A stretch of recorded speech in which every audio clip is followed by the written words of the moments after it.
Hi welcome to Rama Telugu కథలు. ఈరోజు పొడుపు కథ వచ్చేసి అందని వస్త్రంపై అన్నీ వడియాలే. ఈరోజు కథ పేరు అడవిలో అందాల పోటీ.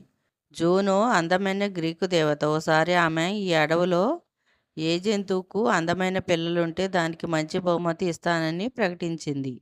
అడవిలోని అన్ని జంతువులకు ఈ వార్త చేరింది. ఏనుగు, తాబేలు, మొసలి, ఎలుగుబంటి ఇలా అన్ని జంతువులు తమ పిల్లలను అందంగా అలంకరించాయి. ఒకరోజు అవన్నీ జాతి వైరం మర్చిపోయి ఒకచోట గుమిగూడాయి.